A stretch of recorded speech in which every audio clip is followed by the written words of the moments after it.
I was born in 1942 in Oakland, California. As the oldest of 3 children, it was my job to care for my 2 brothers. It was quite a responsibility for one so young. I used to pray that this job would get easier, but instead, it taught me patience.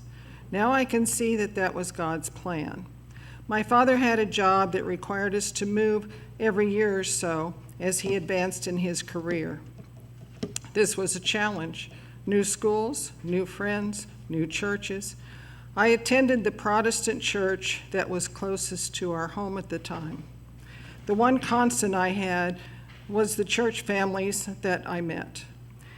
And my belief in God, I constantly prayed for stability. Same school, same home, same church, same friends. I was driven to church and picked up after Sunday school in regular service. When I was around 10, I helped in the nursery class. The adult teacher's faith was a joy and an example for me to follow. She had patience and love for the children. The Bible verses and church songs stayed with me and were comforting. When I was in high school, I taught 1st and 2nd grade classes. Enjoyed the same time with the children.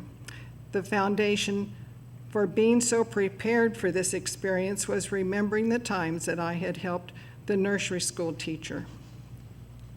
I met David, my husband, on a blind date while a senior in high school. When he was in the Air Force, his Christian faith was admirable. I thanked God for this blessing many times. How does a girl from California meet a boy from Pennsylvania and fall in love? He had stability. He lived in one place until he left for the service. In June 1959, he was transferred to a new startup strategic air command base in North Dakota.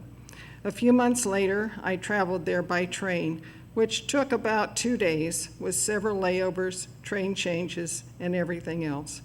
At one point in the journey, there was just one locomotive and a single passenger car. I prayed that he would meet me at the train station.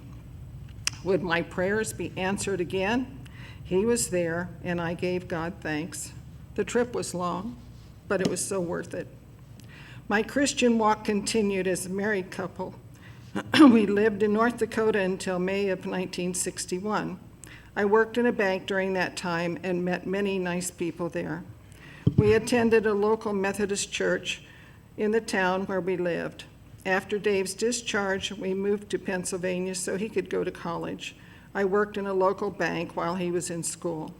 After Dave's graduation, he had a job offer in Columbus, another one of God's blessings. Eventually, we moved to our current home and joined this church. Dave and I taught Sunday school here, among other things. I grow in faith by participating in Sunday school, Bible study, Sunday morning service. Several years ago, I attended the Emmaus Walk in Newark. I could feel my faith growing while I was there. Over the years, I have discovered that when I paint, I meditate and talk to God. On one occasion, Dave's mother needed surgery, and he traveled to Pennsylvania to be with her. I was needed at home because our children needed to be there. I stayed up all night and painted and prayed for her to get well. I was with her in spirit with God's help. When she recovered, I gave her the piece I painted. I have been teaching art and ceramics for more than 40 years. Hundreds of students have attended classes during that time. Their ages range from early teens to 90s. Some have come for a project or two, and a few have been with me from the beginning. Every one of their lives has touched mine in a positive way.